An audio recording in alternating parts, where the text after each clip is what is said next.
Bayangkan sebuah dunia di mana Nazi memenangkan perang. Bayangkan jika setiap pesan rahasia musuh tidak pernah bisa terbaca, dan setiap kapal logistik yang membawa makanan serta harapan habis dilahap monster bawah laut Jerman tanpa sempat melawan. Selama puluhan tahun, kita diajarkan bahwa Perang Dunia Kedua dimenangkan oleh keberanian serdadu di garis depan, oleh ledakan granat dan deru mesin tank. Tapi hari ini, saya ingin mengajak kalian melihat sisi lain dari sejarah yang gelap. Sebuah kemenangan yang tidak lahir dari mesiu, melainkan dari secari kertas, coretan logika, dan kesepian seorang pria jenius. Nama pria itu adalah Alan Turing, seorang matematikawan eksentrik dari Cambridge yang dianggap aneh oleh zamannya. Namun, dialah orang yang paling ditakuti oleh Hitler, bahkan tanpa pernah memegang senjata sekalipun.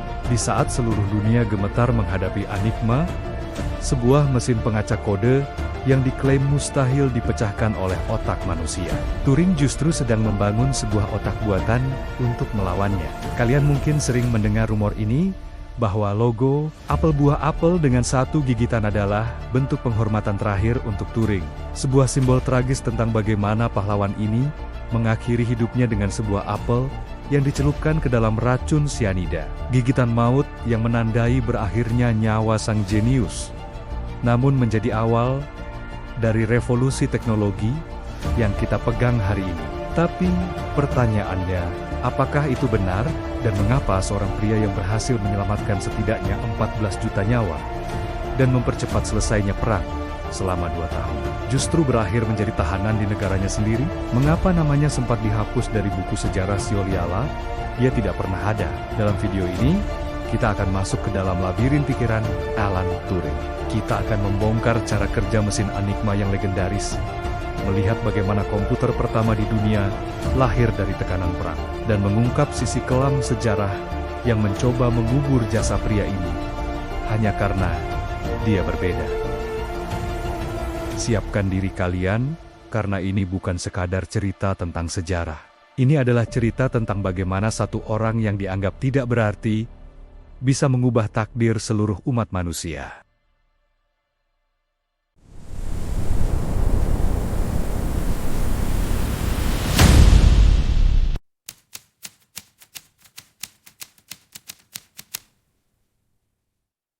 Tahun ke-1940, Inggris tidak sedang berperang di atas tanah yang stabil. Mereka sedang bertaruh nyawa di tengah ganasnya Samudra Atlantik. Bayangkan, sebuah negara kepulauan yang terkepung. Pasokan makanan habis, bahan bakar menipis, dan bantuan logistik dari Amerika serta Kanada terus-menerus dikirim ke dasar laut. Penyebabnya, satu hantu yang tak terlihat.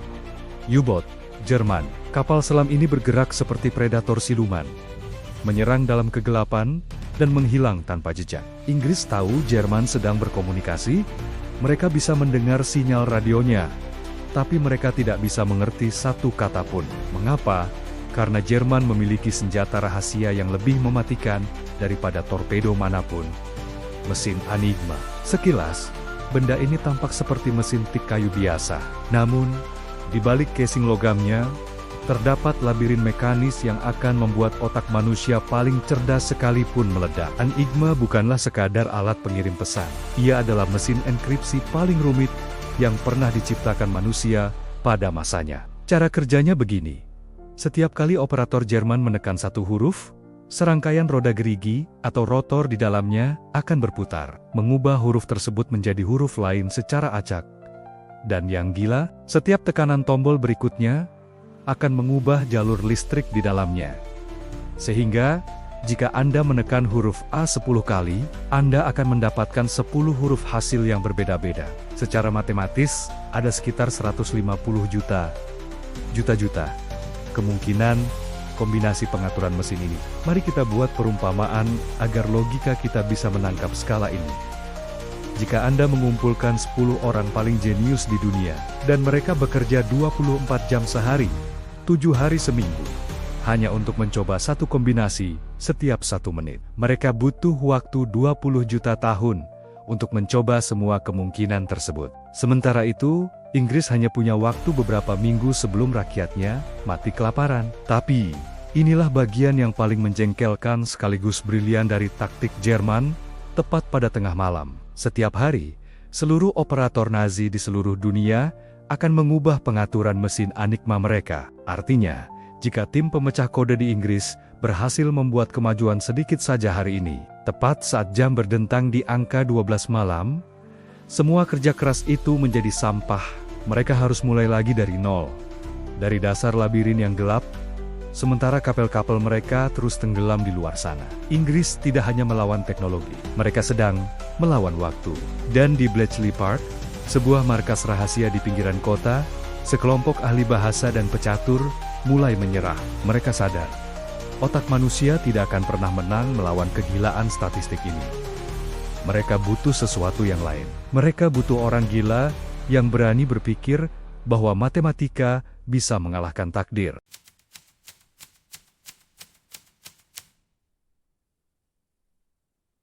Ketika harapan Inggris mulai memudar, hadirlah seorang pria yang sama sekali tidak terlihat seperti pahlawan perang. Dia tidak memakai seragam militer, tidak membawa senjata, dan tidak memiliki aura kepemimpinan yang gagah. Namanya Alan Turing, seorang profesor matematika muda dari Cambridge, yang dikenal sangat canggung, eksentrik, dan lebih suka berbicara dengan angka daripada dengan manusia. Saat ia tiba di Bletchley Park, ia tidak bergabung dengan tim pemecah kode lainnya yang sibuk main korek-korek kertas dengan pensil hingga jari mereka lecet. Turing justru duduk sendirian, merancang sesuatu yang pada masa itu terdengar seperti fiksi ilmiah. Rekan-rekan setimnya, yang terdiri dari ahli bahasa dan juara catur terbaik Inggris, menganggap Turing sombong, bahkan gila. Mereka percaya bahwa teka-teki bahasa hanya bisa dipecahkan oleh kecerdasan manusia. Tapi bagi Turing, itu adalah kesalahan besar. Ia melihat Enigma bukan sebagai teka-teki bahasa, melainkan sebagai sistem matematis yang mekanis. Dengan tatapan dingin yang tajam, ia melontarkan kalimat yang kelak mengubah sejarah. Kalian mencoba memecahkan kode yang diciptakan oleh mesin dengan menggunakan otak manusia, itu sia-sia. Hanya mesin yang bisa mengalahkan mesin. Maka dimulailah pembangunan Christopher, atau yang lebih dikenal sebagai The Bomb. Ini adalah mesin raksasa, monster mekanik yang terdiri dari ratusan rotor berputar yang saling terhubung. Namun, proyek ini adalah pertaruhan yang sangat berbahaya. Bayangkan tekanannya. Inggris saat itu sedang dalam kondisi krisis. Rakyat kelaparan, anak-anak dievakuasi, dan setiap sen sangat berarti. Di tengah kemiskinan perang itu, Turing justru menghabiskan ribuan pound sterling kekayaan yang sangat besar, saat itu hanya untuk membangun sebuah benda logam yang belum tentu berhasil. Bagi pemerintah dan militer, Turing bukan sedang menyelamatkan negara. Ia sedang membuang-buang waktu dan uang rakyat. Setiap hari, komandan militer berdiri di belakang punggungnya, menatap jam, dan bertanya, kapan mesin ini akan bekerja? Setiap detik mesin itu gagal menemukan jawaban, satu kapal lagi tenggelam di Atlantik. Setiap kali Turing melakukan kesalahan teknis, ratusan nyawa melayang di medan tempur. Ini bukan sekadar proyek ilmiah, ini adalah perlombaan lari melawan kematian. Jika mesin Christopher gagal, jika logika matematika Turing terbukti salah, maka tidak akan ada lagi yang bisa menghalangi tank-tank Hitler untuk berparade di jalanan London. Alan Turing tidak hanya sedang membangun mesin, dia sedang memikul beban seluruh peradaban di pundaknya yang rapuh.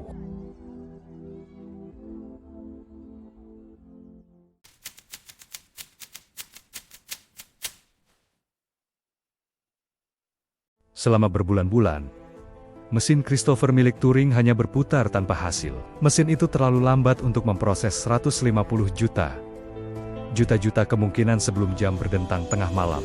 Kegagalan demi kegagalan mulai menghancurkan mental tim di Bletchley Park. Mereka sudah hampir menyerah, hampir mematikan mesin itu selamanya sampai suatu malam.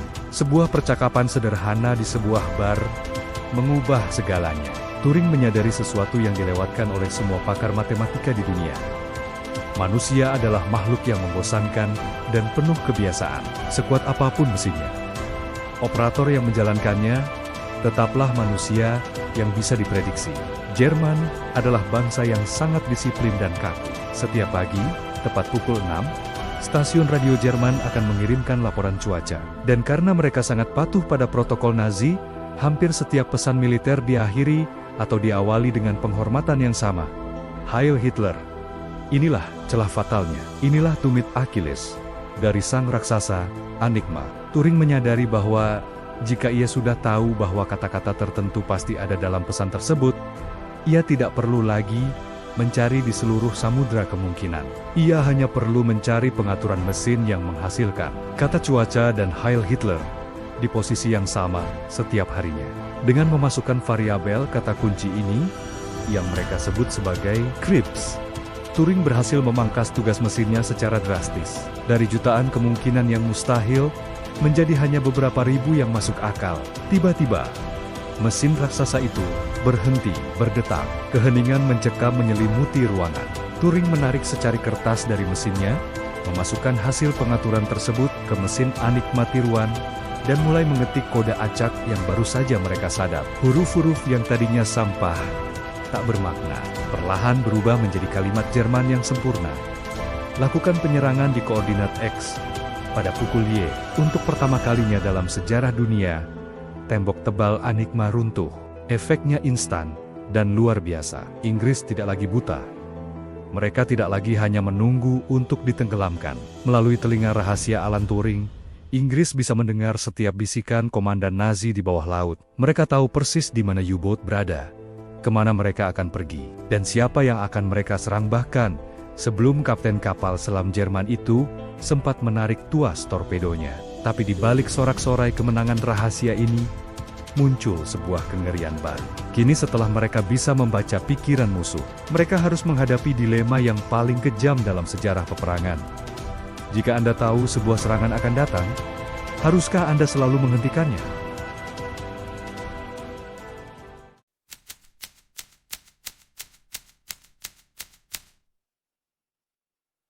Bayangkan kalian baru saja memegang kunci untuk menghentikan sebuah pembunuhan. Kalian punya alamatnya, kalian punya waktunya, dan kalian punya kekuatannya. Tapi, kalian diperintahkan untuk diam dan membiarkan pembunuhan itu terjadi.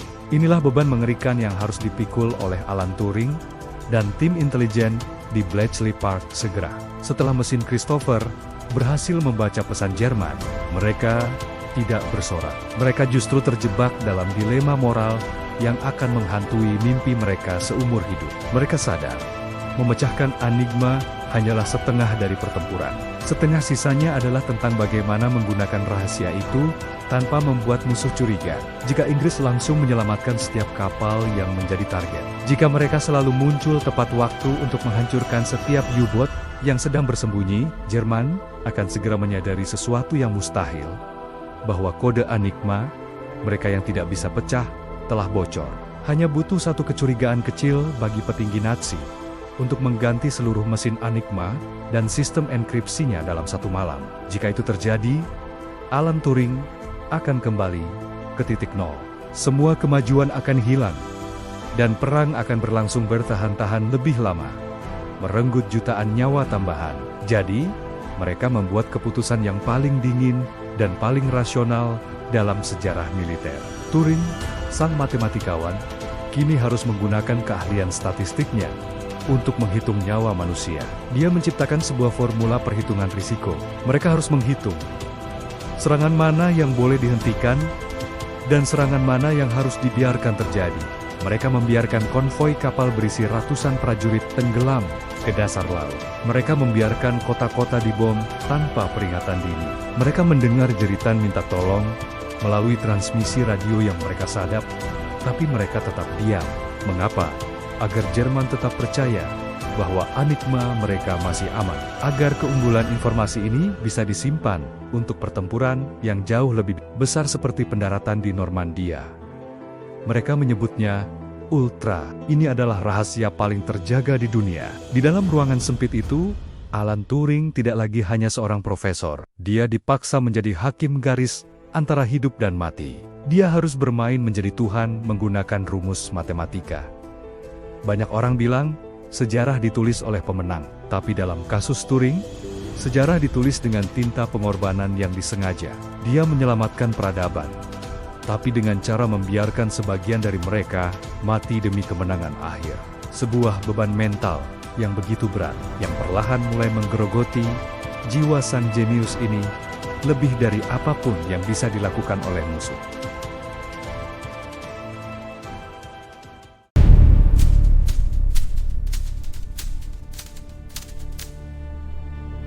Mei tahun 1945. Seluruh dunia meledak dalam kegembiraan. Nazi jatuh, senjata diletakkan, dan jutaan orang pulang ke rumah dengan selamat. Nama-nama jenderal besar dielewelukan di surat kabar sebagai penyelamat peradaban. Namun, di sebuah kantor rahasia di Bletchley Park, Alan Turing diperintahkan untuk melakukan satu tugas terakhir yang paling menyakitkan: menghancurkan segalanya. Karena Enigma adalah rahasia negara paling tinggi, mesin-mesin raksasa yang dibangun Turing harus dibongkar hingga ke baut terakhir. Catatan-catatan matematikanya dibakar. Turing dilarang keras menceritakan apa yang ia lakukan selama perang, bahkan kepada keluarganya sendiri. Sang pria yang memperpendek perang selama 2 tahun dan menyelamatkan 14 juta nyawa ini dipaksa kembali ke kehidupan normal sebagai warga sipil biasa, berjalan di tengah kerumunan orang yang tak pernah tahu bahwa mereka berutang nyawa padanya. Namun, sejarah memiliki cara yang sangat kejam untuk membalas budi. Pada tahun 1952, bukan intelijen Jerman yang mengetuk pintu rumahnya, melainkan polisi Inggris. Rumah Turing dibobol, dan dalam penyelidikan tersebut, terungkap sebuah fakta pribadi yang saat itu dianggap lebih kriminal daripada spionase.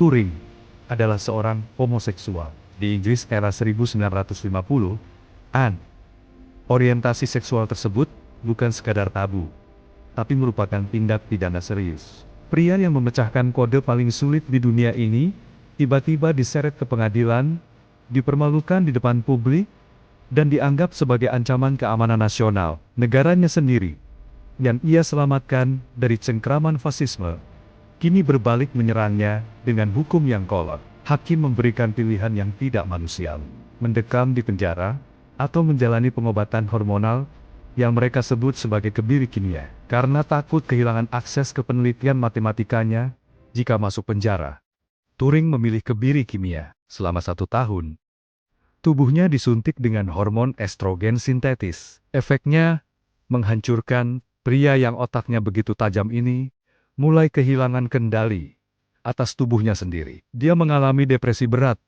perubahan fisik yang menyakitkan, dan perlahan-lahan kecemerlangan pikirannya mulai tertutup kabut akibat bahan kimia yang dipaksakan masuk ke darahnya. Dunianya yang dulu penuh dengan angka dan logika, kini hanya menyisakan kesunyian dan penghinaan. 8 Juni tahun 1954, Alan Turing ditemukan tewas di kamarnya pada usia yang masih sangat muda, 41 tahun. Di samping tempat tidurnya, ditemukan sebuah apel yang telah digigit setengah dimakan. Hasil otopsi menyimpulkan bahwa Turing tewas akibat keracunan sianida. Laporan resmi menyatakan ia bunuh diri, meskipun beberapa sahabatnya percaya ada konspirasi yang lebih gelap di baliknya. Sungguh sebuah ironi yang menyayat hati. Pria yang meletakkan batu pertama bagi kecerdasan buatan, pria yang menciptakan cetak biru bagi komputer yang kalian gunakan hari ini, harus mati dalam keadaan terasing, dianggap sampah oleh hukum negaranya, dan dilupakan oleh dunia yang ia selamatkan. Dia mati membawa rahasia besar tentang bagaimana dia memenangkan perang, sementara dunia hanya mengingatnya sebagai seorang kriminal.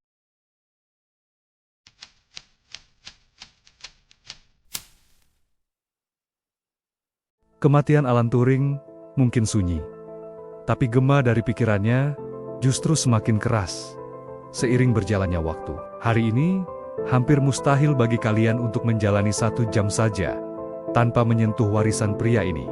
Setiap kali kalian membuka laptop, mengirim pesan WhatsApp, melakukan transaksi bank, atau bahkan saat kalian bertanya pada AI yang sedang tren saat ini, kalian sebenarnya sedang mengetik di atas fondasi yang diletakkan oleh tangan Alan Turing.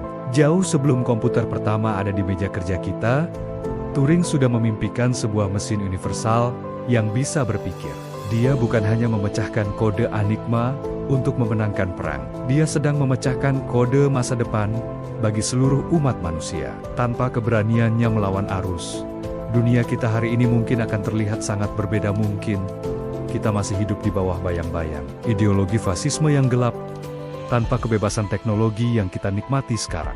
Butuh waktu hampir 60 tahun bagi dunia untuk mengakui kesalahannya. Pada tahun 2013, setelah jutaan orang menandatangani petisi, Ratu Elizabeth II akhirnya memberikan Royal Pardon atau pengampunan anumerta kepada Alan Turing. Namun, banyak yang bertanya, siapa yang sebenarnya memaafkan siapa? Apakah negara memaafkan Turing? Atau justru kitalah yang harus memohon maaf atas cara kita memperlakukan salah satu otak paling cemerlang yang pernah lahir ke bumi? Permintaan maaf itu memang datang terlambat, tapi warisannya tidak akan pernah bisa dihapus lagi. Hingga hari ini, sebuah legenda urban terus hidup. Banyak orang percaya bahwa logo apel, sebuah apel dengan satu gigitan, bukanlah sekadar desain tanpa makna. Mereka percaya itu adalah simbol penghormatan abadi untuk Turing, sebuah pengingat akan apel sianida yang mengakhiri hidupnya. Meskipun pihak Apple secara resmi membantah keterkaitan ini, bagi banyak orang di komunitas teknologi, logo itu akan selalu menjadi monumen rahasia bagi sang bapak komputer. Apel yang digigit itu adalah simbol pengetahuan, pengorbanan, dan tragedi seorang pria yang dikhianati oleh dunia yang ia selamatkan. Alan Turing pernah menulis dalam jurnalnya, kita hanya bisa melihat jarak yang pendek di depan kita, tapi di sana, kita bisa melihat begitu banyak hal yang perlu dilakukan. Kini, tugas itu ada di tangan kita. Jadi, lain kali jika kalian melihat logo Apple di genggaman kalian, atau saat kalian merasa takjub dengan kecerdasan buatan yang bisa menjawab segala pertanyaan, ingatlah nama Alan Turing.